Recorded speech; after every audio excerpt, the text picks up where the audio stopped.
Baik, jadi terakhir kita masih membicarakan kaitan antara filsafat dan agama ya. Terus kita konteks besarnya adalah kita masih sedang melihat relevansi atau perlunya filsafat di dalam dengan bidang-bidang berbagai bidang kehidupan. Nah, kita sudah bicarakan kaitannya dengan agama tempori. Sekarang yang berikut adalah kaitannya dengan petualangan batin pribadi ya.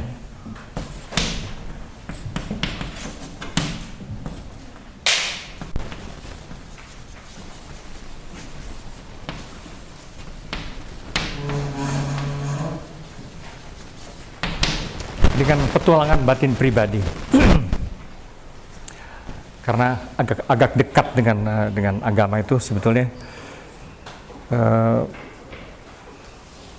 Masalahnya itu gini, masalahnya kan bahkan kita beragama sama pun, kalau kita katakan dengan yang agama kemarin, bahkan kita beragama sama pun, bagaimana kalian menghayati agama itu kan bisa beda-beda kan, gitu kan ya.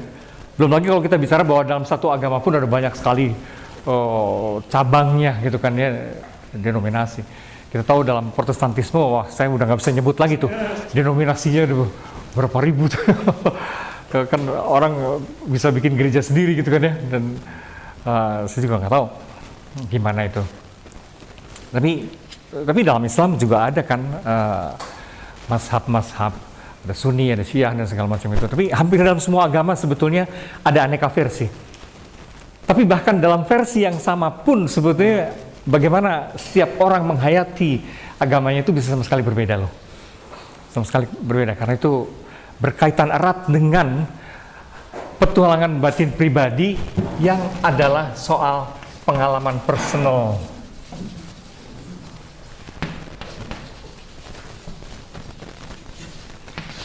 Sebetulnya apa itu hidup, apa itu Tuhan,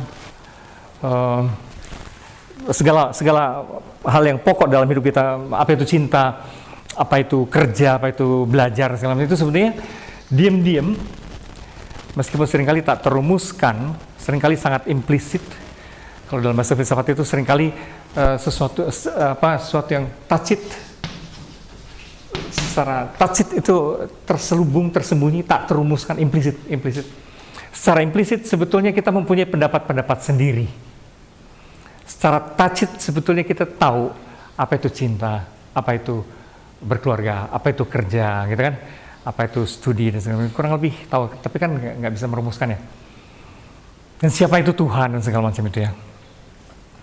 Reaksi kita terhadap kematian, kelahiran, dan orang tua, dan itu kan pengalaman-pengalaman kita yang sebetulnya bersama dengan pertumbuhan kita menjadi dewasa, diam-diam itu makin berisi gitu loh, kata-kata itu. Artinya topik-topik itu makin mendapatkan isi yang makin padat itu tuh. Pada orang-orang yang tidak studi secara sistematik, yaitu akan tetap tacit, akan tetap tersembunyi. Jadi kita kalau ngobrol sama mbok-mbok, ibu-ibu warung atau tukang apa gitu kan ya, ya susah mereka merumuskannya. Tapi sebenarnya mereka punya pengalaman terhadap topik-topik itu semua, gitu. Nah, bagi yang sekolah, yang belajar, kemampuan verbalisasinya, diskursifnya itu terbentuk. Nah, itu diam-diam mulai bisa merumuskan, dan rumusan itu nanti setiap kali mereka mampu mendefinisikan. Tapi definisi itu kemudian nanti bersama dengan berjalannya pengalaman itu akan diubah lagi dan diredefinisi terus-menerus kan bersama dengan pengalaman. Jadi pengalaman personal ini pada akhirnya adalah proses redefinisi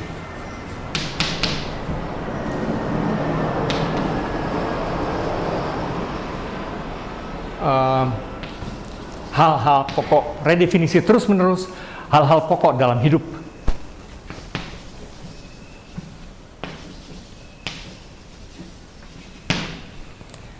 Orang mengalami pertemanan, orang akhirnya mengalami persahabatan. Persahabatan itu apa?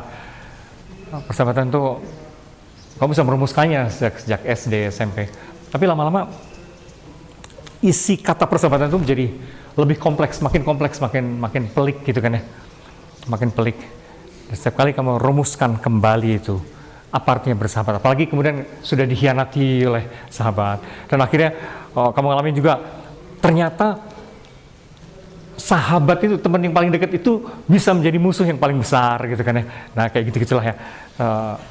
Terus lama-lama lagi kalau dengan lawan jenis, bisakah bersahabat itu atau bahkan lebih jauh menjadi soulmate tapi tanpa menjadi pacar? Wah, itu kan jadi lebih rumit lagi tuh, jadi rumit lagi. Apa artinya bersahabat itu menjadi complicated sebenarnya, bersama dengan pengalaman kita yang semakin rumit. Dan diam-diam, disadari atau tidak, itu kita meredefinisi sebetulnya. Termasuk beriman segala macam, sama kan? Beriman. Apa itu beriman gitu kan? Itu juga diam-diam kita mesti merumuskannya kembali.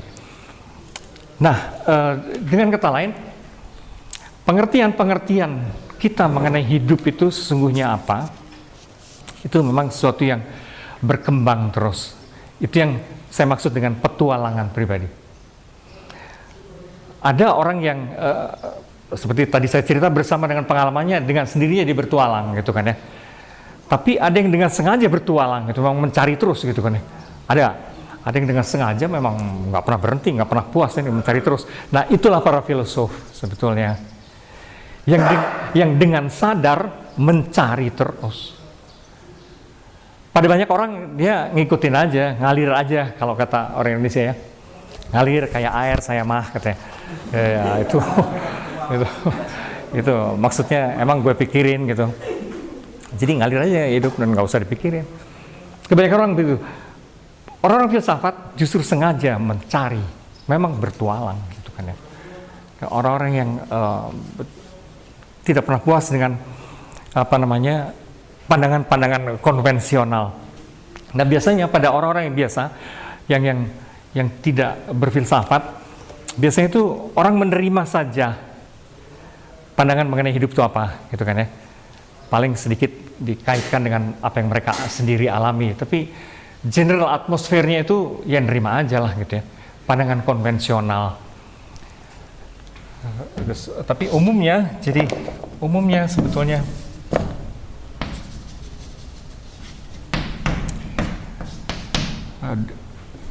pendapat kita umumnya dibentuk oleh konvensi.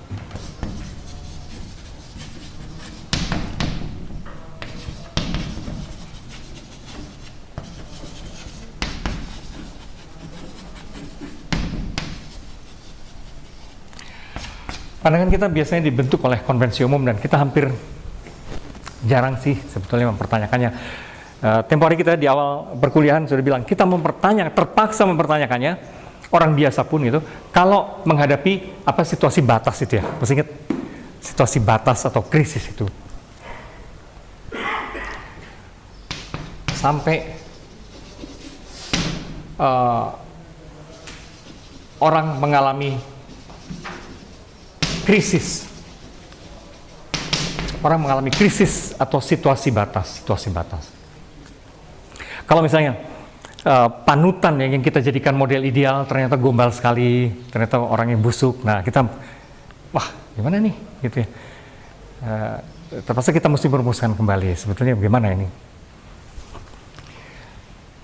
Jadi kalau kita mengalami krisis atau situasi batas, kata kerja seperti itu, boundary situations itu, diam-diam kita baru meredefinisi gitu ya, meredefinisi.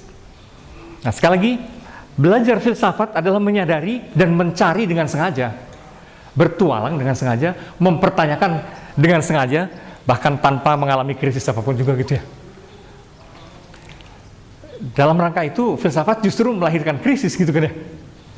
Mungkin nggak tuh? Oh, iya. Kita tidak menunggu krisis, tapi gara-gara berfilsafat malah melahirkan krisis, karena banyak hal yang kita kira benar, setelah dipikir-pikir lebih jauh, jangan-jangan belum tentu benar loh, gitu. Apa ya? Ada contoh nggak ya? Yang kita kira benar, tapi sebenarnya belum tentu benar gitu ya. Meskipun kita juga nggak tahu yang benar yang mana gitu.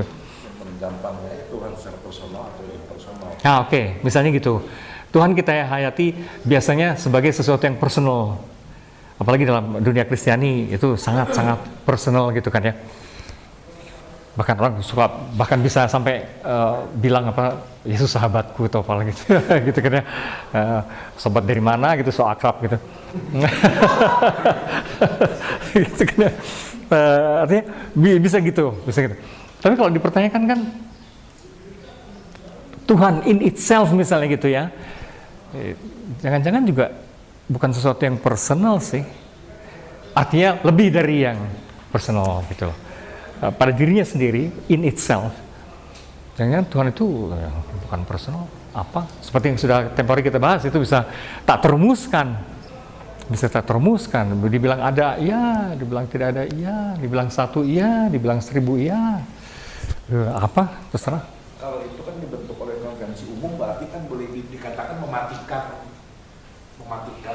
orang untuk kritis berpikir dong. Konvensi itu. Tapi kan dari sisi lain, apakah konvensi umum juga itu memberikan zona nyaman gitu untuk manusia juga? Saya kira nggak bisa dibilang bahwa konvensi umum itu mematikan ya. Bagaimanapun juga, konvensi umum itu muncul dari semacam jawaban-jawaban yang kemudian diakui umum gitu kan ya. Dan dari situ ada kemasuk akalan sih biasanya pada konvensi itu juga. Cuma masalahnya itu kan bersama dengan perkembangan zaman dan sebagainya, konvensi-konvensi kan juga berubah ya toh. Dulu orang mengira dan itu make sense loh dan masuk akal. Bumi ini flat gitu kan. Masuk akal kan. Kalau kita jalan juga kita nggak pernah jadi terjun ke bawah gitu kan, nggak pernah kan. Itu kan artinya flat memang masuk akal. Waktu itu ketika perspektif orangnya memang baru segitu. Nah, ketika perspektif orang bisa lebih maju lagi, apalagi sekarang punya banyak alat bantu, teleskop dan seterusnya.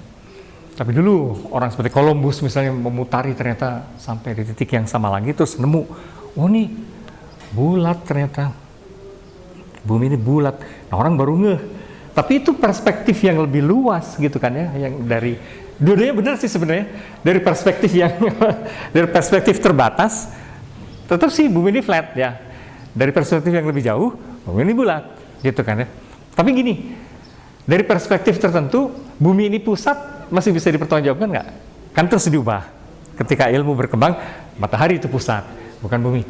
Nah, tapi dengan logika yang sama, masih benar nggak? Manusia itu merasa pusat alam semesta kok Pak sekarang.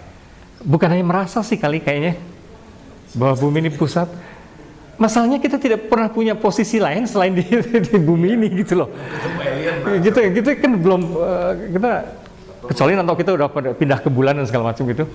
Lain. Masih bisa ada benernya bumi di pusat dalam arti bahwa main position kita gitu ya. Posisi utama kita memang di bumi ini sih. Dan kan kita nggak pernah bisa memandang segala sesuatu tanpa posisi kan. Kita selalu di sini, kalau di sini berarti di situ yang terlihat di situ yang belakang nggak kelihatan, kayak gitu kan. Selalu dari posisi tertentu, dari perspektif tertentu. Dari sudut itu, segala yang kita lihat memang dari perspektif bumi kan. Dari sebagai itu bumi tetap pusat kali.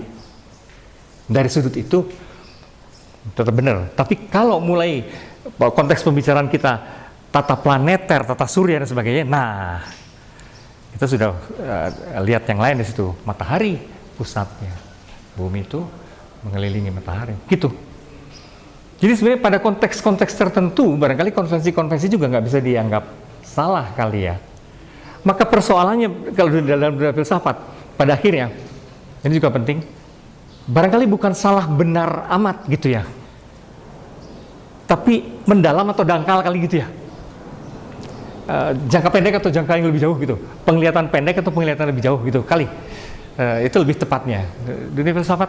Dan sekaligus pemaknaan atas pengalaman ini, masalahnya juga ini bukan makna, itu bukan soal makna, itu bukan soal akhirnya makna eksistensial terutama ya. Yang kita cari dalam petualangan pengalaman pribadi adalah makna eksistensial. Nah, itu tuh bukan soal benar atau salah sih sebenarnya. bukan benar atau salah. Bahkan in a way juga bukan baik buruk dalam arti begitu tegasnya gitu ya.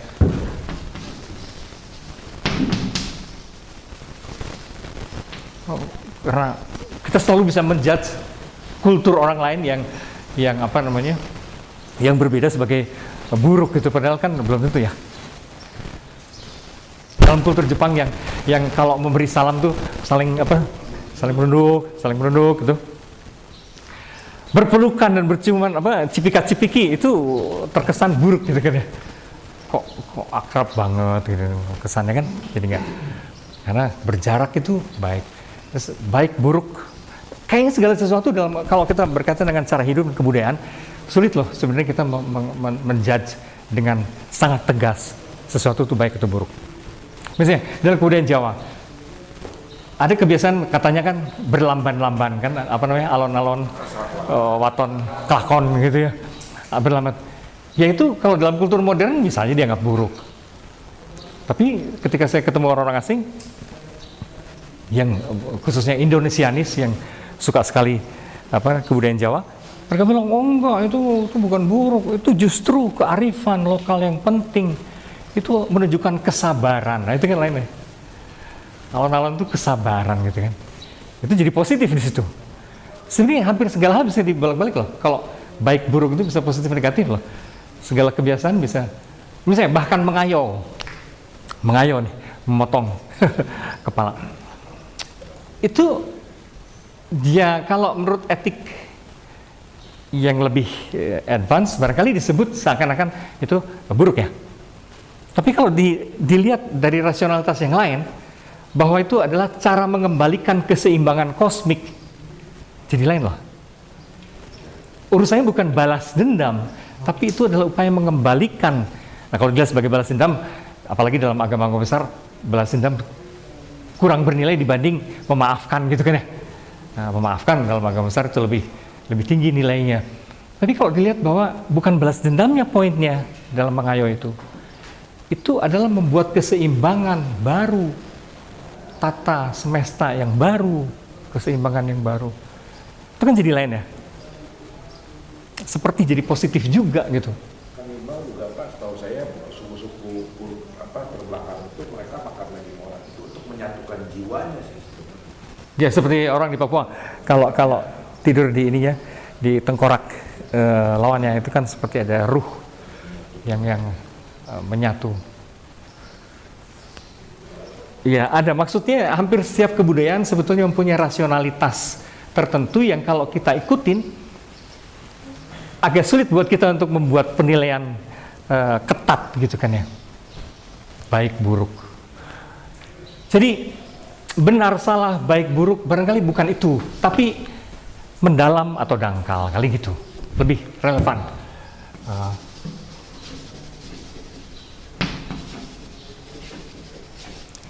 Nah kalau mendalam dangkal itu bisa lah gitu ya. Ada pandangan yang dangkal, ada pandangan yang lebih mendalam. Saya kira itu memang belajar filsafat jadi susah untuk menilai, maka tidak tepat omongan Plato itu bahwa filsuf harus jadi raja gitu kan ya, philosopher king. Wah kalau raja atau presiden itu kan mesti cepat memutuskan, ini nggak gini gitu. Susah lah kalau filsuf jadi raja sebenarnya. Berarti Gus Dur salah pilih dong. Salah pilih gitu. Karena bisa membingungkan sih kalau filsuf jadi raja. Pertimbangannya terlalu banyak gitu ya. Pertimbangannya terlalu banyak. Seringkali kan dibutuhkan keputusan cepat. Nah dia sok mendalam tapi jadi nggak cepet gitu keputusannya. Oke. Soal mendalam atau dangkal. Jadi boleh jadi sih orang yang belajar filsafat tidak seperti yang ditulis dalam pamflet kemarin ya. Itu seperti berangkat dari tidak entah dari manapun menuju entah kemanapun gitu, tidak kemana-mana. Berangkat entah dari mana, tidak menuju kemanapun. Seperti benar, tapi yang dialami oleh orang yang belajar filsafat adalah kompleksifikasi pemahaman. Artinya perluasan atau pendalaman sebetulnya pemahaman. Kita ngelihat lebih banyak, tapi juga lebih dalam. Gitu. Ya. Agama Buddha berarti nggak cocok disebut agama, lebih cocoknya filsafat. Itu tergantung sih apa syarat-syarat yang penting untuk disebut agama ya. Misalnya kalau syarat untuk disebut agama itu adalah institusi, kan dalam Buddhisme juga ada institusinya sih. Kalau syarat seperti di Indonesia kalau sudah Tuhan mereka nggak mengenal. Oh misalnya ada image Tuhannya, ya mereka nggak mengenal image Tuhan. Ada sih, cuman tak terumuskan kali ya. Ya ada sih ya, seperti Plato merumuskan logos. Tak terumuskan. Sebenarnya itu lebih radikal sih daripada konsep-konsep Tuhan yang ada, menurut saya. Ya tergantung apa syarat untuk disebut agama tuh, karena beda-beda loh. Kalau dunia Semit seringkali salah satu syaratnya kan wahyu, dalam arti yang langsung turun gitu kan ya dari Tuhannya. Tapi saya yakin Hinduisme maupun Buddhisme pun itu wahyu, tapi dalam artian apa ya? Itu bukan ngarang-ngarangnya manusia gitu loh. Bukan ngarang-ngarangnya manusia, itu artinya pengalaman-pengalaman Siddhartha, Gautama dan segala macam itu memang berkontak juga dengan sesuatu dimensi yang benar-benar juga transendental atau ilahi. Mereka beranggapan bahwa pengetahuan itu memang ada di alam sini, tapi kita belum menggalinya. Dan dengan kata lain itu juga terkait ya, konsep wahyu juga terkait gitu. Kalau kita terkait pada pandangan ini, kalau Tuhan kita bedakan sangat jauh di sana, dan ini dunia kita, nah wahyu lantas dibayangkan sebagai sesuatu yang turun, gitu kan. Tapi kalau konsepnya bahwa seluruh alam semesta ini sesungguhnya satu, dan yang bernama Tuhan itu juga bagian dari ini, gitu ya. Di dalam sini juga ada unsur keilahian gitu di dunia ini, kan jadi lain cara membayangkannya. Wahyu itu bukan turun, tapi menyingkap pengalaman-pengalaman duniawi ini pun, itu pun wahyu kan. Nah kalau cara berpikir filsafat itu gitu. Tunggu dulu, ini kaitannya dengan asumsi dasar macam apa? Yang kita mesti lihat adalah asumsi dasarnya, gitu. Kalau asumsi dasarnya Tuhan itu beda dari dunia ini, jadinya kesannya turun. Kalau asumsi dasarnya Tuhan harus atau dunia ini bagian dari Tuhan, gitu kan ya. Dan Tuhan ini entah apalah, sesuatu yang gigantic apalah, seluruh semesta adalah Tuhan. Maka dunia ini bagian dari Tuhan. Maka menyingkapkan hal ihwal duniawi ini sebetulnya juga memahami yang ilahi. Nah artinya itu juga terwahyukan kan? Nangkap ya persoalannya? Kita mesti lihat asumsi dasar di baliknya itu loh. Kalau di filsafat itu gitu. Nah, tapi dalam kaitannya dengan dunia akademis kita, yaitu filsafat jenis filsafat barat ya, memang bertualang itu pertama tadi dengan sengaja kita mencari, dan mencarinya itu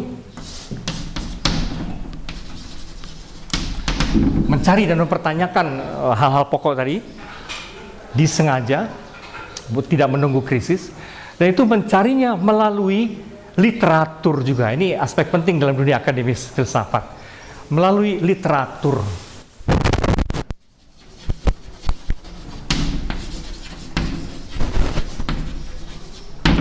Mencarinya itu melalui literatur, artinya melalui pemikiran-pemikiran yang sudah ditulis berabad-abad lamanya, sejak Sokrates, Plato, Aristoteles sampai para filsuf hari ini. Literatur. Maka dari sini kita sampai pada yang minggu lalu juga sudah disinggung, yaitu melalui diskursus yang tekstual.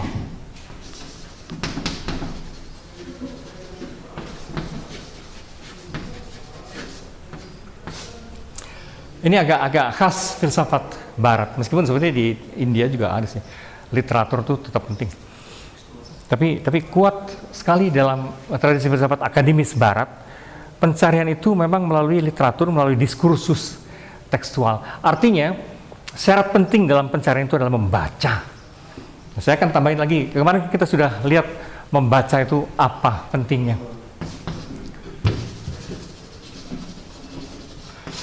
Kemarin kita sudah lihat membaca tentu mendapatkan informasi. informatif. Ada fungsi informatif pada membaca, tentu saja. Kita jadi tahu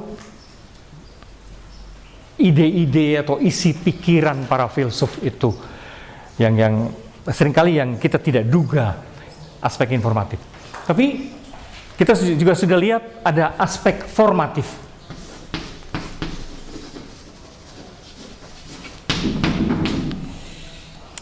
Bahwa dengan membaca baris demi baris itu kalimat-kalimat itu sebetulnya pemikiran kita juga dibetot terus ke kedalaman gitu loh. Dibetot terus ke kedalaman. Kalau sekarang terus-menerus saya bilang mendalam, kalian juga barangkali belum kebayang mendalam itu apa. Gitu kan ya. Tapi dengan membaca pemikiran para filsuf itu, pelan-pelan feeling kita mulai, oh mendalam teh kayak gini ya. Gitu. Nalar kita ditarik terus ke kedalaman sampai ke tingkat yang pelik biasanya gitu ya. Memang itu mesti menyiangi rimba peristilahan segala macam. Hampir semua filsuf menggunakan, menciptakan istilah-istilahnya sendiri. Dan itu bisa menjengkelkan sekali gitu ya. Tapi ya memang itu harus ditaklukkan. Bangsanya idea innata gitu, dari Descartes segala macam. Kayak gitu-gitu itu kan apa itu. Terus das Ding an sich dari Immanuel Kant itu apa gitu ya. Semua ada cipta. Noumena bukan fenomena, misalnya kayak gitu-gitu. Itu semua istilah yang rumit yang kita harus tembus gitu kan ya. Formatif artinya membentuk. Jadi melalui membaca itu pola berpikir kita dibentuk. Melalui membaca itu pola berpikir kita dibentuk. Semakin banyak membaca, semakin kemampuan berargumentasi kita, menalarkan secara sistematik dan segala macam itu terbentuk. Dan tentu itu harus dibarengi dengan sebaliknya, menulis. Jadi kemampuan menulis dalam dunia filsafat itu menjadi penting sekali. Dalam kemampuan menata argumentasi dan kedalaman dan segala macam itu, kemampuan menulis. Jadi Anda tidak bisa menulis kalau tidak membaca, itu maksudnya. Karena ada orang yang sembarangan, oh nulis bukan ngarang aja, lain di dalam dunia filsafat nulis itu bukan sekedar ngarang, gitu kan ya. Tapi menata pikiran, dan itu bahkan seorang novelis selalu butuh membaca novel-novel lain karena dia perlu melatih keterampilannya berbahasa dan seterusnya, keterampilan melihat duduk persoalan dan seterusnya, apalagi dalam filsafat. Kalian tidak bisa menulis, menata argumen kalau tidak membaca. Jadi itu mutlak karena aspek formatifnya itu. Yang ketiga, tempo hari belum saya singgung, ada aspek kontemplatif di situ.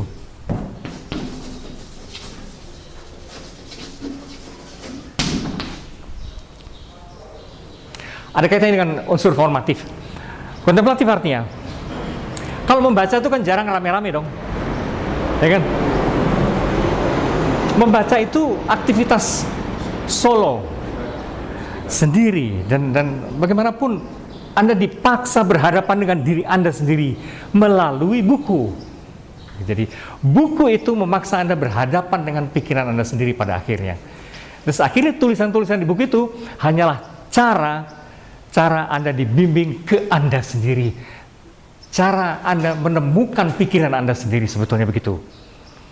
Jadi melalui para filsuf seperti yang misalnya Anda baca buku apa, Plato, Nietzsche, Heidegger, dan segala macam itu, yang sebetulnya Anda temukan pada akhirnya adalah your own thinking, your own self sebetulnya.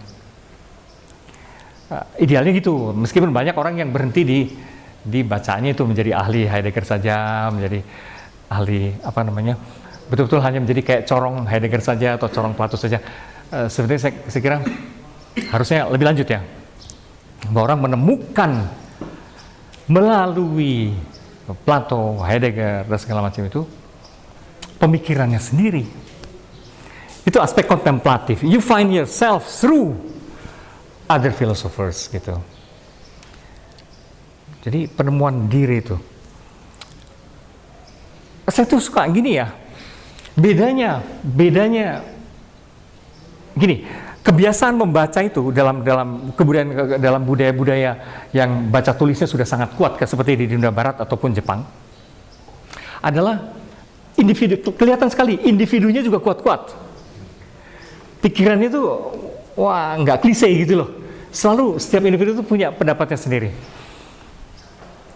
Bahkan tukang batu, tukang kayu dan segala macam itu tuh kalau ditanya punya pendapat sendiri yang unik gitu kan ya. Artinya ada kedalaman di situ. Nah individu di Indonesia itu kan nggak gitu. Coba lihat para selebritis tuh kalau diwawancarain segala macam, omongannya kan klise, dangkal dan aduh norak gitu kan ya. Tapi coba kamu perhatikan hal-hal yang pop di TV. Suka nonton ini nggak? Pertandingan penyanyi apa tuh, ada X Factor, terus ada American Idol, terus ada The Voice juga kalau nggak salah. Nah kayak gitu. Perhatikan jurinya. Kamu biasa ngelihat siapa? Nicki Minaj, J.Lo, Shakira dalam tampilan seronok ya, seakan-akan mereka cuma pamer tubuh atau pamer apa gitu kan ya. Kesannya, ya toh? Kesannya seakan-akan itu orang-orang yang ya hanya menjual hiburan, menjual tubuh, gitu kan, menjual dada, paha. Kesannya. Tapi ketika mereka jadi juri, perhatikan apa ketajaman kritiknya, omongannya. Bahkan orang kayak Nicki Minaj, Shakira, J.Lo, dengar omongannya berbobot sekali gitu. Bandingkan dengan para juri artis Indonesia, bahkan pemusik yang tampangnya sangar gimana pun stupid seringkali. Sorry to say that. Gini, saya tidak menyebut nama ya, tapi bahkan pemusik pun yang saya kadang-kadang berharap, coba ini lo pemusik nih, omongan, alah itu kritiknya apaan gitu ya. Ya kak, Anda bagus, gini. Aduh, nggak ada bobotnya gitu, nggak ada isinya gitu loh. Apa namanya? Budaya di sininya Pak nggak berani nyerang langsung gitu, Ada, tapi terutama karena individu-individu di negara-negara maju itu memang terbentuk dari kultur membaca, berargumentasi, biasa merumuskan pendapat pribadi. Wah, saya kagum gitu dengar omongan-omongan yang saya kira itu orang-orang dangkal gitu kan ya, kesannya. Para penghibur itu kan kesannya ya cuman ya gitulah ya, nyanyi apalah gitu. Kayak J.Lo segala macam dibilang bagus amat musiknya, iya so-so lah gitu ya. Bahwa orangnya menarik banget gitu. Tapi ternyata ketika ngomong sebagai juri baru ketahuan ada isinya orang-orang itu teh. Kata orang Sunda mah eusian gitu. Eusian, ayaan gitu. Ayaan. Nah itu saya iri gitu ya. Di negeri ini tuh kan aduh ampun. Belum nggak terbentuk itu individu-individu itu. Powernya itu gitu kan ya. Itu antara lain tentu banyak faktor ya, atmosfer, berdebat dan apapun. Tapi kultur membaca itu sangat membentuk orang, merumuskan pendapatnya sendiri gitu loh. Dari sudut itu individu Indonesia, masih dangkal ya, dangkal dan tidak mampu. Bahkan seperti yang saya tulis di pamflet, bahkan para scholar pun ya S2, S3, saya ngalami sendiri, saya membimbing mereka gitu ya, bikin tesis, disertasi. Seringkali menyedihkan ya, gimana ya? Cara nulis saja kacau balau gitu kalimatnya gitu kan, apalagi menata ide. Dan saya seringkali setengah mati itu mesti membimbing tesis dan disertasi itu. Gitu. Jadi masih panjang perjalanan, tapi saya kira ini unsur yang penting yang saya maksud adalah membaca ini, kalau kultur Indonesia ini memang sangat penting. Oke, itu bagian dari faktor yang penting dalam menciptakan individu yang kuat. Nah, kelemahan bangsa ini adalah individu masih terlampau dibentuk oleh sekeliling, benar-benar masih kawanan, dalam banyak hal masih kawanan individunya itu. Dan kalaupun berani pada nekat-nekat aja gitu ya, berani ngawur juga gitu ya. Jadi, nekat kawanan ya. Artinya berani kalau bergerombol gitu kan ya. Gitu. Saya kira tugas khususnya mereka yang belajar filsafat adalah membaca itu istilahnya conditio sine qua non dalam bahasa Latin, artinya itu syarat mutlak. Tanpa itu nggak jalan, gitu loh.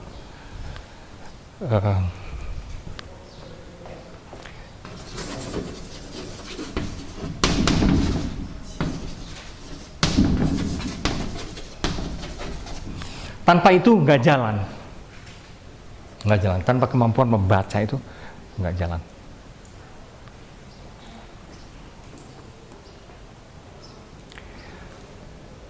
Jadi tidak usah kaget, maka sejak awal saya nggak tahu ya, sudah ditekankan belum waktu ospek atau apa gitu ya. Sejak awal kemampuan berbahasa Inggris tuh tidak bisa ditawar ya, karena nanti literaturnya kebanyakan memang bahasa Inggris. Bahasa Indonesia itu kan masih sedikit ya terjemahannya, dan apa ya, literatur bahasa Indonesia itu seringkali juga terjemahannya ngawur ya. Jadi misalnya saya pernah baca buku apa sih, terjemahan What is Philosophy dari siapa namanya, Deleuze. Aduh, nggak bisa dibaca sama sekali tuh dalam bahasa Indonesia, nggak bisa dibaca. Lebih bagus baca buku aslinya. Dalam banyak kali terjemahan itu benar-benar kacau balau dan merusakkan bahkan, karena nggak bisa dibaca. Jadi bahasa Inggris dalam studi filsafat di sini memang minimal bahasa Inggris ya, karena sebetulnya kalau mau lebih jauh kan orang harus belajar bahasa Prancis, bahasa Jerman dan segala macam itu, karena para filsufnya muncul dari negara-negara itu. Apakah penerjemahannya di dalam filsuf Indonesia akan diterjemahkan? Karena setahu saya kalau penerjemahannya itu mereka itu penerjemah umum saat ketemu bahasa-bahasa itu ya nggak ngerti peristilahan dan alam berpikir filosofis gitu. Tapi saya tahu kalau penerbit-penerbit yang bagus, saya tidak bisa sebutkan penerbit itu, tapi saya tahu ada penerbit-penerbit yang bagus itu akan mencari orang yang berada dari wilayah bidangnya, itu bagus sekali. Ada penerbit di Bandung sini, ada 1-2 yang serius dalam arti itu. Memang banyak penerbit yang asal tancap aja gitu kan, entah siapa tuh terjemahnya, dan menerjemahkan buku filsafat secara aneh sekali gitu. Itu yang saya maksud merusakkan itu. Nah, jadi dengan kata lain, melalui buku-buku ini, melalui literatur ini, sebetulnya diam-diam kita memasuki proses pendalaman terus-menerus.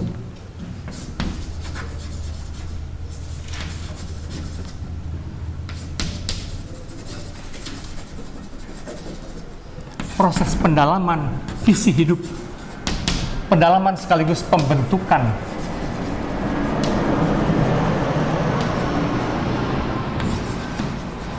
visi hidup pribadi. Visi hidup pribadi.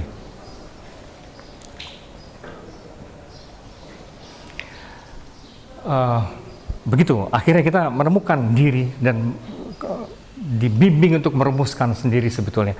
Akhirnya apa gitu, apa yang penting, apa yang tidak penting, dan seterusnya gitu.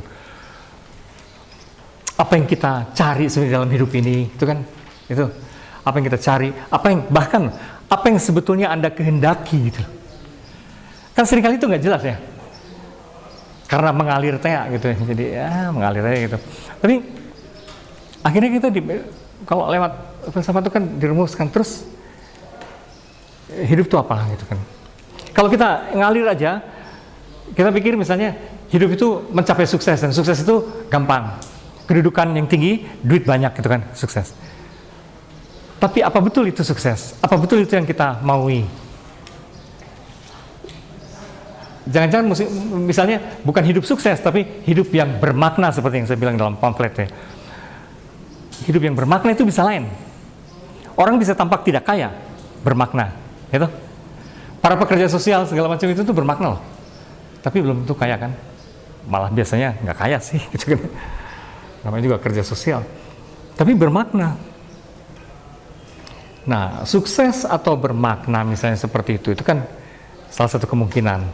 Tapi kalaupun kita pakai kata sukses itu apa? Itu kan Anda bisa rumuskan sendiri kan sebetulnya kan. Sukses itu apa? kan tidak selalu identik dengan karir dalam arti itu, karir dan duit misalnya gitu kan. Itu keberanian dan kemampuan merumuskan sendiri apa yang sebetulnya kita mau, apa yang kita apa yang sebenarnya kita anggap bermakna tidak bermakna, mana yang kita anggap persoalan dan bukan persoalan gitu. Karena seringkali kita ikut-ikutan orang lain aja, ini tuh masalah, terus setelah dipikir-pikir lama-lama, ini mah bukan masalah gitu. Kenapa? Gitu ya. Jadi masalah bukan masalah, bermakna tidak bermakna, saya kira itu juga perlu perenungan tersendiri. Bahkan perenungan sendiri setiap individu. Gitu. Mempertanggungjawabkan hidup buat Anda sendiri sekurang-kurangnya gitu ya. Tapi juga itu kita masuk ke visi yang lebih mendalam, misalnya mengenai unsur-unsur konstitutif dalam hidup kita sendiri. Misalnya, selama ini dunia modern mengutamakan tubuh terus gitu kan ya. Boleh dong mikir seberapa penting ruh gitu, seberapa penting imajinasi, gitu kan ya. Jangan-jangan lama-lama dalam petualanganmu sampai akhirnya buatmu imajinasi lebih penting daripada tubuh, gitu kan? Intuisi lebih penting daripada imajinasi, atau perasaan lebih penting daripada nalar. Bisa aja kan? Bisa aja dong. Kan kita memiliki begitu banyak faculties ya, kemampuan, rasa, intuisi, imajinasi, ruh itu sendiri, tubuh. Nalar itu hanya salah satu loh sebenarnya. Tapi memang salah satu yang gimana ya, alat yang apa pentingnya nalar? Saya pengen tanya juga ya.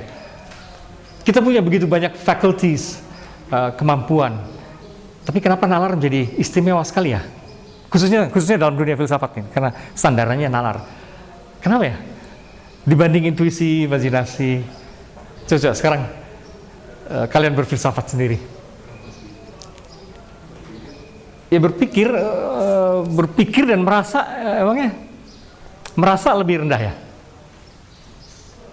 Mungkin pikiran itu bisa memilah-milah intuisi, imajinasi itu menjadi lebih terstruktur, lebih jelas.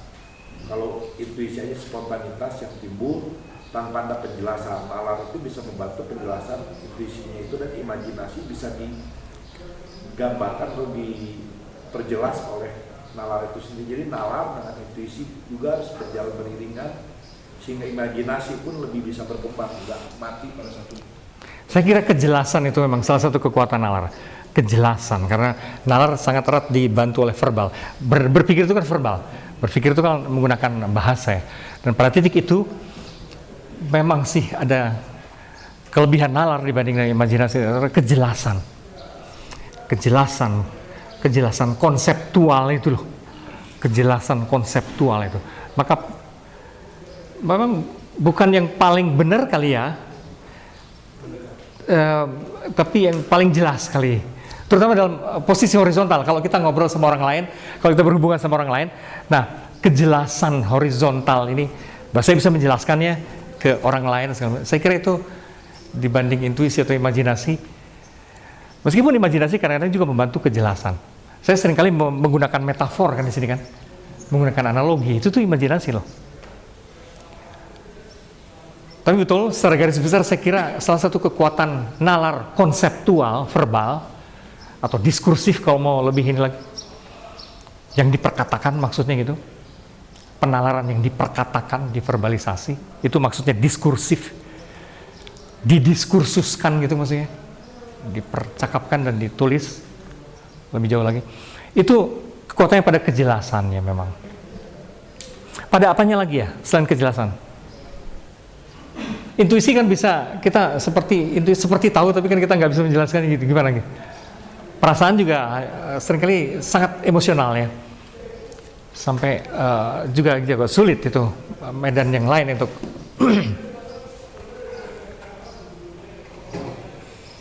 kejelasan. Selain kejelasan apa ya? Nalar verbal tuh. Kepuasan ya.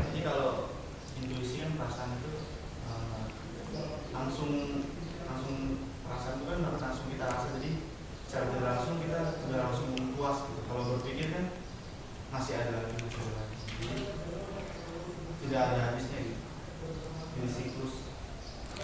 Berpikir itu dengan kata lain mungkin bukan kepuasannya, justru pada prosesnya. Berpikir itu suatu apa, cara kerjanya itu prosesual gitu. Sementara kalau intuisi itu kan ceplok gitu. Justru seringkali intuisi itu nyaris tanpa proses. Pengetahuan yang rada langsung itu sebenarnya intuisi ya. Penalaran itu prosesual ya. Ya toh? Dan itu bahkan sebenarnya bisa tanpa henti. Dalam proses nanti, dalam bahasa filsafat, proses dialektik gitu ya. Bertemu dengan orang lain lagi, disangkal, terus saya menemukan lagi proses baru lagi, penalaran baru lagi. Kalau dalam bahasa filsafat Hegel, kita membuat tesis gitu kan ya, pernyataan. Nanti disangkal sama orang lain, antitesis. Tapi terus orang yang ketiga melihat, menggabungkan keduanya gitu kan ya, menjadi sintesis baru, dan seterusnya kayak gitu-gitu. Itu tanpa henti sih. Sebagai proses, penalaran itu bisa tanpa henti. Jelas memang kejelasan sementara, maksudnya kejelasan itu. Kejelasan sementara, nanti menjadi tidak jelas, makin jelas lagi, menjadi tidak jelas lagi, gitu. Kalau saya sendiri, nalar itu adalah pikiran yang memiliki kemampuan menjelajahi, Pak, sampai ke ujung alam semesta pun bisa. Nah, oke, this is a good point juga. Jadi selain kejelasan prosesual, kita menikmati proses itu penting ya. Justru kan hasilnya nggak langsung ketangkep. Unsur yang lain saya kira betul. Aspek penjelajahan itu jelas. Kaitannya dengan proses tadi. Masih lihat lagi.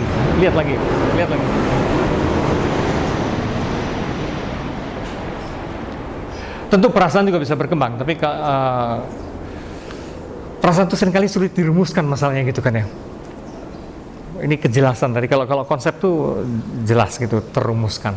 Tidak selalu memadai konsep verbal itu, tapi pokoknya ya kalau tidak memadai dia diubah lagi konsepnya gitu, verbalisasinya, terus aja gitu, dibantu oleh imaji.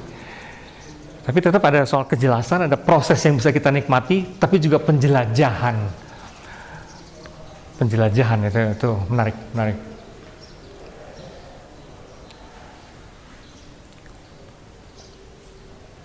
Sebenarnya perasaan juga bisa menjelajah, enggak? Perasaan bisa menjelajah enggak? Orang bisa sih venturing, kalau kuliner ibaratnya, rasa dalam arti rasa lidah ya. Orang juga bisa menjelajah segala jenis makanan gitu kan. Mungkin harus dengan bersentuhan, Pak. Kalau pikiran kan bisa langsung terbang ke ya. Kalau perasaan dalam arti jenis-jenis cinta gitu, menjelajah artinya kayak playboy gitu ya. Menjelajah. Bisa juga menjelajah ya.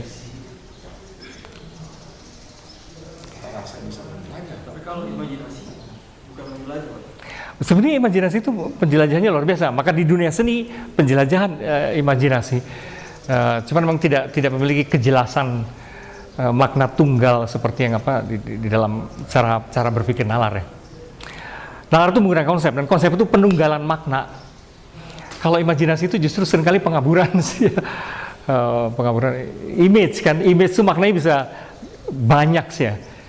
Baru kita, jadi gini contohnya. Bedanya image dan konsep. Kalau Anda habis nonton film, itu kan image, semua gambar gitu kan ya, gambar, image, dan visual. Terus keluar dari nonton film itu, ditanya gimana kesan lo, itu rada susah untuk langsung jawab loh, rada susah gitu kan, karena yang ada di kepala kita imajinasi dan imaji yang mesti tentang perenang kabur, tumpang tindih. Tapi pelan-pelan ketika si teman kita mulai memancing, tadi mainnya si itu, nah itu mulai tersudut, mulai ada kepastian cara mainnya. Oke. Nah kita mulai berpikir permainan si aktor itu.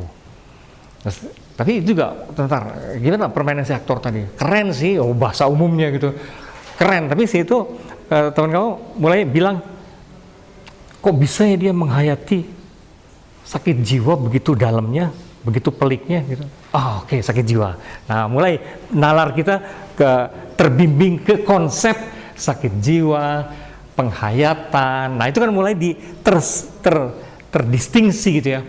Mulai terspesifikasi. Tadinya imajinasi itu kan kabur sekali. Yang ada hanya kesananya, dan kita cuma bisa bilang bagus, gila film itu menyentuh. Udah ya. Tapi tidak spesifik apa gitu ya.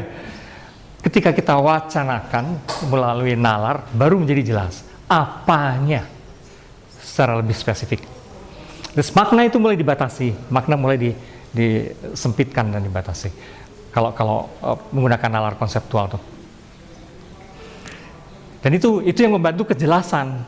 Jadi kalau tadi bilang awalnya keren tuh apanya, menjadi lebih jelas sekarang. Permainannya, alurnya, efek-efeknya, itu mulai lebih jelas.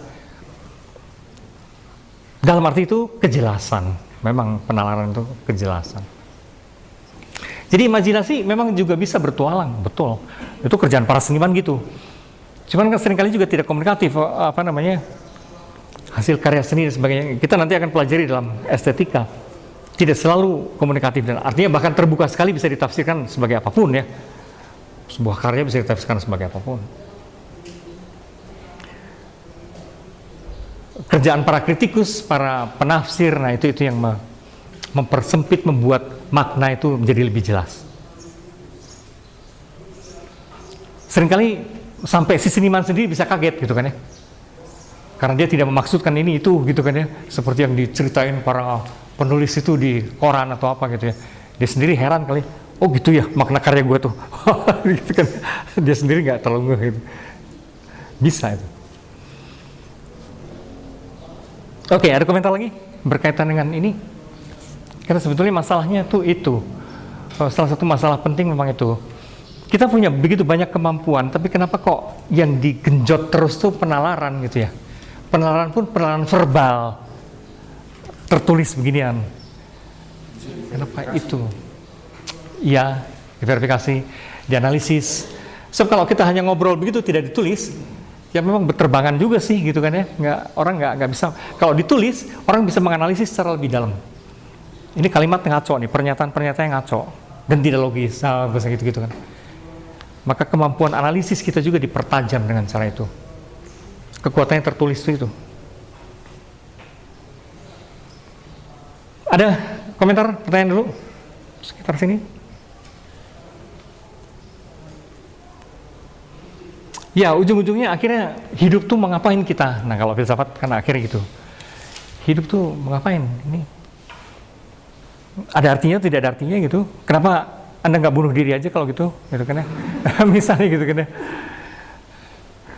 Kan kalau dalam dunia filsafat tuh cabang babonnya filsafat adalah yang disebut metafisika, ontologi. Metafisika itu cabang filsafat yang paling pokok karena dia membahas bukan hanya manusia, binatang, pengetahuan, perilaku dan segala macam itu. Bukan, segala hal itu ada. Nah, kalau membahas pemikiran yang paling dalam, yang harus dibahas adalah ada itu sendiri gitu kan. Ada itu apa? Kenapa bukan tidak ada aja gitu? Kenapa segala hal harus ada? Oh, itu kan berat sekali tuh. Berat sekali urusannya gitu. Kenapa segala hal ini harus ada? Kenapa harus ada Anda? Kenapa harus ada saya? Kenapa harus ada sih? Gitu. Sama juga, kenapa harus hidup ya? Kalau Anda ditanya, kenapa nggak bunuh diri? Wah sayang sih, kesayang itu kenapa? Gitu. Itu bisa ditanya terus sebenarnya. Aku udah kepalang aja gitu ya. Tapi sebenarnya bisa dipertanyakan terus, kenapa? Nah kalau sekarang Anda terpaksa harus bunuh diri, rela nggak? Misalnya. Jadi itu sebenarnya pertanyaan mendasar pada akhirnya. Hidup itu apa? Ada ini apa? Dan seterusnya gitu ya. Oke, itu dalam kaitannya dengan filsafat dan petualangan batin pribadi. Dan pada akhirnya, ujung-ujungnya adalah yang kesannya seakan-akan hanya persoalan nalar verbal, kesannya. Tapi sebetulnya, akhirnya itu, petualangan nalar kita itu sebetulnya juga manifestasi dari petualangan batin loh, petualangan ruh. Kalau kita masih meyakini bahwa ada yang namanya ruh ya dalam tubuh kita, maka sebetulnya yang kita cari itu, atau yang mencari pengertian lebih dalam itu sebenarnya adalah batin ya, ruh.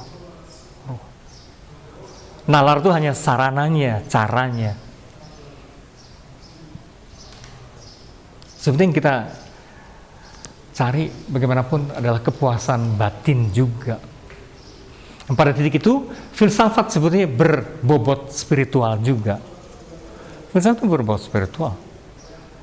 Itu bukan hanya permainan, gagasan, tapi itu juga membimbing kita akhirnya ke kedalaman, ke persoalan-persoalan yang mendalam. Kan ada yang sering kalau penjelajah pikiran sampai ending begitu, Pak, itu kan udah boleh dibilang, ya saya nggak tahu benar apa enggak gitu, sampai ada orang bilang karena filsafat itu membuat Nietzsche itu gila. Terus kayak gitu Albert Camus juga hidupnya dalam kesepian segala macam dan sebagainya karena penjelajahannya itu dia mentok gitu, Pak. Ini ada yang ngomong sama saya seperti itu sih.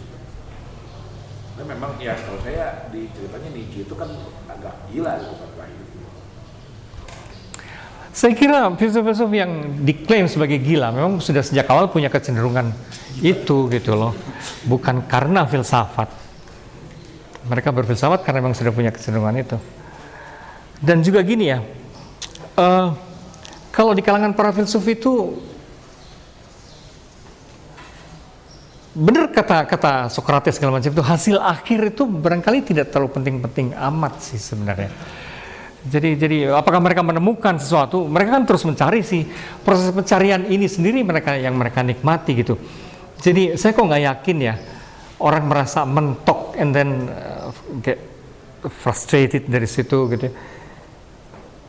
Para filsuf tuh orang yang menikmati perjalanan itu sendiri gitu ya. Ini soalnya kan diskusinya dengan orang agamawan. Nah, kebanyakan orang agamawan tuh gitu. Dan selalu bilang jawaban terakhir dari semua pertanyaan tuh akhirnya bukan ada di otak, otak tuh selalu kecil, terbatas gitu kan ya. Dan orang akhirnya tidak bisa menjawab semuanya. Dan jawabannya itu selalu hanya ada pada Tuhan dan gitulah, kayak gitu-gitu ya. Nah, gitu-gitu kan ya.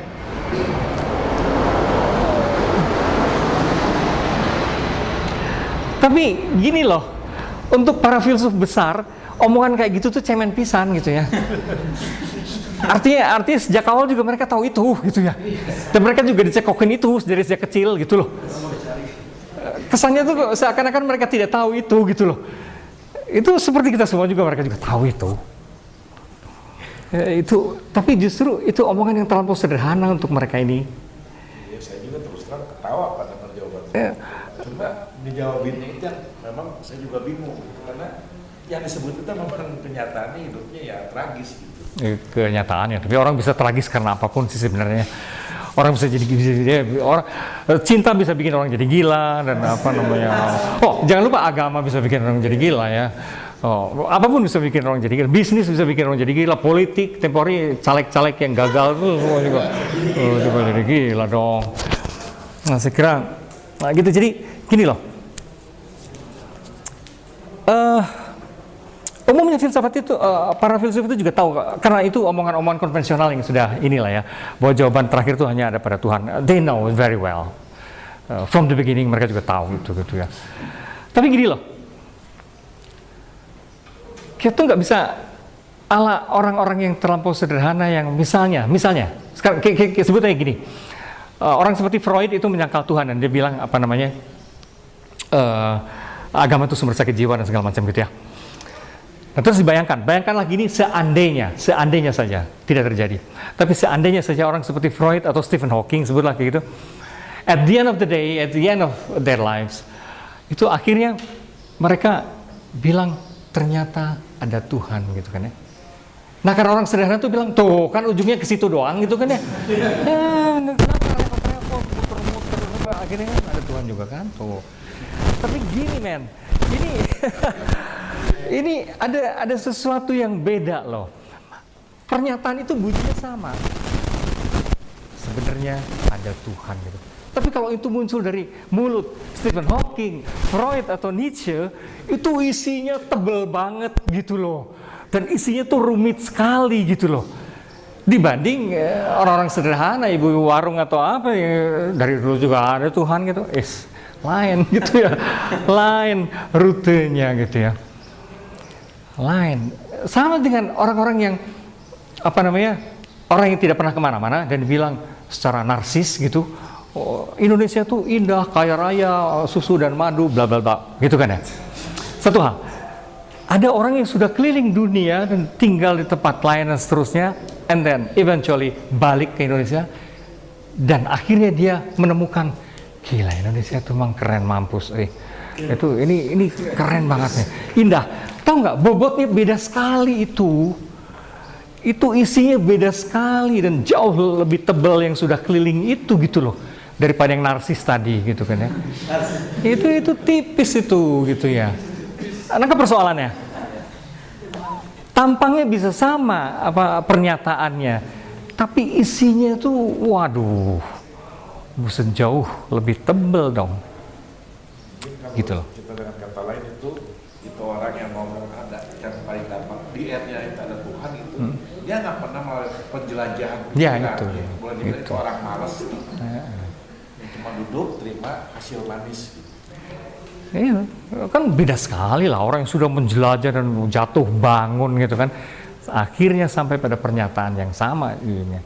Nah kalau orang naif di Indonesia tuh ujungnya sama juga gitu, so what, lain, bukan so what itu lain gitu ya, lain sekali isinya. Apa?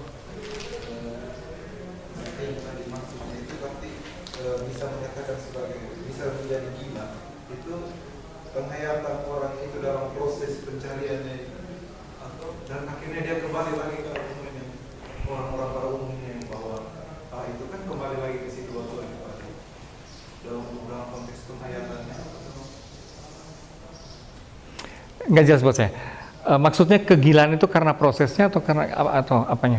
Dalam segi penghayatan dalam mencari yang namanya mencari yang dalam mencari hal itu, akhirnya kembali lagi bahwa dalam tanda petik akhirnya itu Tuhan juga ada. Maksudnya tadi dia mencari Tuhan, tapi dia memiliki proses yang panjang dibandingkan orang yang mencari, bukan mencari, yang berpendapat bahwa Tuhan itu ada, namun dia cuma memiliki suatu pemikiran yang sempit ketimbang orang yang sudah mengalami itu.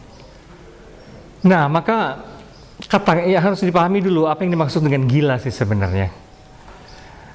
Dan itu juga pelik ya, abnormal, normal itu kan juga gini loh, banyak sekali jenius yang pemikirannya tadinya dianggap kegilaan, tidak dimengerti, dianggap abnormal, belakangan itu yang lebih normal sebenarnya gitu. Loh, heliosentrisme itu inspirasi dasarnya dari Philolaos ya, apa namanya? Bahwa bukan bumi ini pusat tapi apa namanya? Matahari. Itu sebetulnya murid dari Pitagoras, apa namanya? Philolaos awalnya inspirasinya. Terus ada biarawan Kopernikus yang setelah ngitung-ngitung, ya pada awalnya dia disangka orang gila loh, gitu kan? Karena semua pikir oh yang bener aja loh gitu, masa matahari pusat. Tapi ada orang ngitung-ngitung lebih dalam lagi, biarawan Kopernikus ini kayaknya bener deh si Philolaus itu, gitu kan ya. Tapi dia juga takut karena semua orang juga normalnya nggak ngomong gitu kan ya. Normalnya, jadi ini juga ini abnormal nih gue nih. Tapi lama-lama ada yang lebih jauh lagi, juga ngitung-ngitung, lebih canggih lagi, Galileo Galilei. Benar tuh orang-orang itu tuh, Philolaus atau Kopernikus. Harusnya ini benar gitu.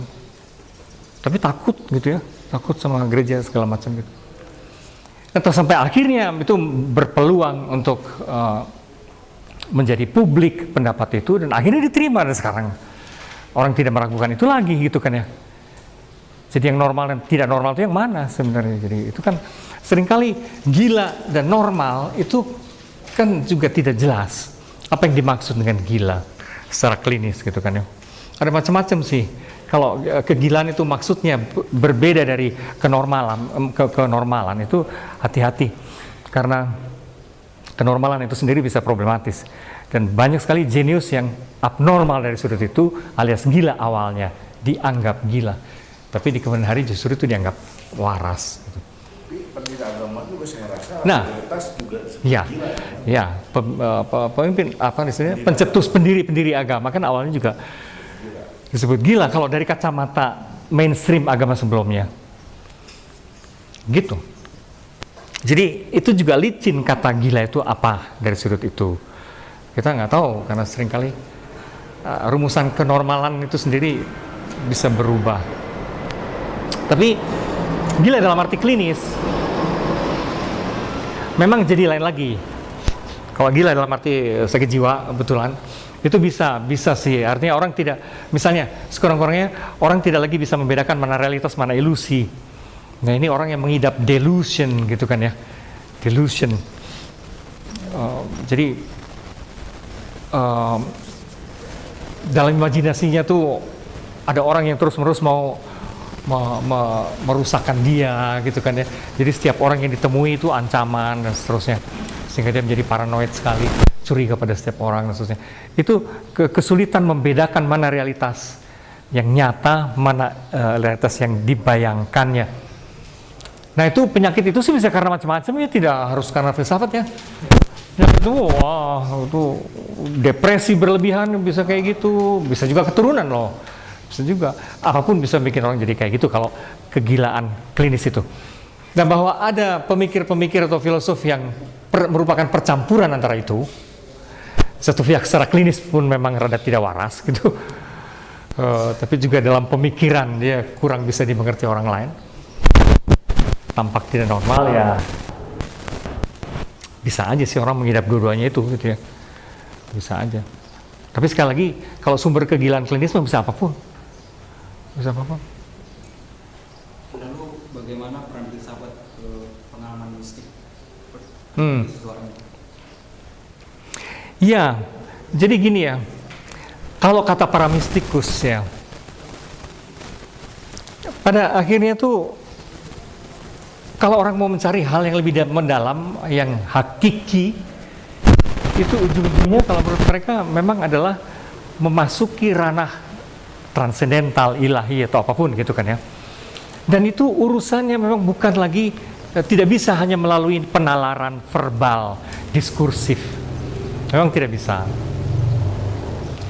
Dan itu harus ditembus gitu kalau menurut mereka. Itu harus ditembus dan akhirnya orang harus berkontemplasi sih, bermeditasi atau apa yang betul-betul memasuki wilayah yang betul-betul non-verbal ya.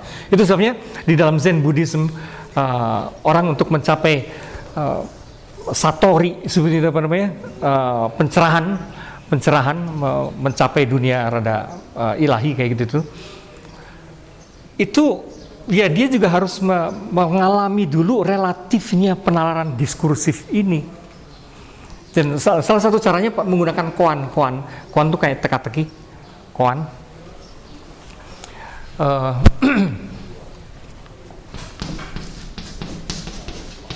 Koan, Mas Cong punya koan nggak? Apa misalnya? Misalnya bagaimana wajah kita sebelum kita lahir. Nah, misalnya gitu. Coba renungi dalam meditasimu, bagaimana wajahmu sebelum kau lahir. Wah, itu kan susah itu. Itu susah kan. Kerahkan segala imajinasi dan pikiranmu. Nah, atau gini, rumuskan, apakah bunyi tepukan sebelah tangan? Ayo tepukan sebelah tangan. Ya, tapi itu harus dialami. Masalah itu bukan soal spekulasi ya. Orang harus mengalami proses itu, bahwa penalaran verbal itu pada titik tertentu yang mentok. Mungkin Pak bukannya terbatas kali ya. Kita sebelum memasuki masalah proses, kalau istilahnya itu kan mematahkan pikiran kan. Kita harus mempunyai fondasi dasar dulu bahwa pikiran itu hukum. Kita kalau langsung loncat misalnya bagaimana wajah kita sebelum lahir, malah kita bisa gila. Tapi kalau kita udah punya pengetahuan dasar, mungkin kita nggak gila, setengah gila. Ya, artinya fase itu memang harus dialami dalam arti sebagai pondasi juga ya. Orang-orang sulit kan meloncat gitu kan. Karena untuk ngeh betul realitas terdalam itu apa, ya orang harus ngalamin. Harus menelusuri dulu, nggak bisa langsung meloncat. Gini loh, saya misalnya kalau hanya secara nalar, verbal, diskursif, saya bisa loh kasih kuliah mistik gitu kan ya. Bisa. Itu artinya ngumpulin koan-koan, terus baca dari pengalaman orang-orang, Teresa Avila, terus Johannes de Crucis segala macam gitu kan ya. Saya bisa menjelaskan apa omongan mereka, misteri mereka, yang pura-puranya berteologi sekaligus dengan itu gitu. Tapi kan pengalaman mistik yang beneran tuh pengalaman, bukan knowledge loh. Nah, di situ saya bukan orang yang kompeten gitu loh. Jadi untuk mengalami itu haruslah berguru beneran ya, berguru beneran dengan praktik dan segala macam ke para sufi, para biku yang sudah sangat mumpuni gitu loh. Ke pemimpin-pemimpin retret kalau dalam dunia Kristiani yang memang ini yang sudah diakui ya, Abbas dan segala macam itu tuh yang kayak gitu. Artinya orang-orang yang sudah apa ya? Going through sudah melalui proses yang panjang itu. Itu bukan hanya soal knowledge. Kalau knowledge saya bisa sih, cuma ngomong aja gitu. Apa itu mistik, tapi harus melalui itu kan masalahnya. Ini juga para sahabat juga sama, karena mereka kan harus membaca Alkitab dulu kan untuk mengetahui Yesus, karena mungkin ujuk-ujuk berdoa merenung soal Yesus, nanti ada di Rusi gitu Yesusnya ngobrol. Ya, jadi penting sih ya, Pak. Kalau mau mencari hakikat beneran, betul. Ini pertanyaan ini mengingatkan saya. Kalau mencari hakikat beneran, barangkali sebenarnya filsafat saja itu tidak memadai ya. Nah, filsafat itu harus selalu dikaitkan pada ini nih.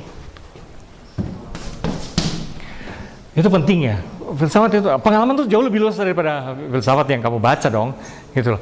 Tapi itu makanya mesti diintegrasikan terus dengan pengalaman pribadi yang jauh lebih kompleks, lebih luas kan.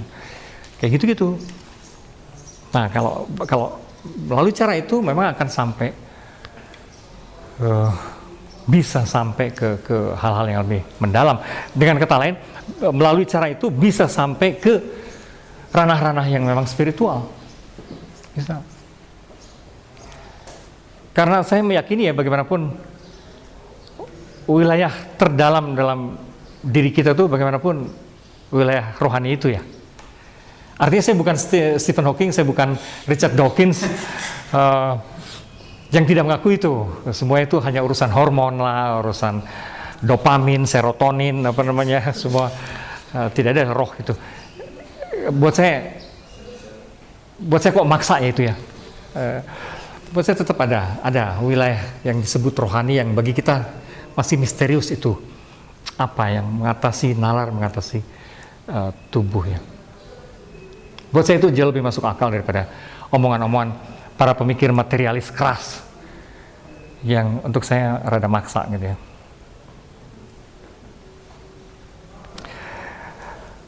Baik, saya kira itu dulu deh.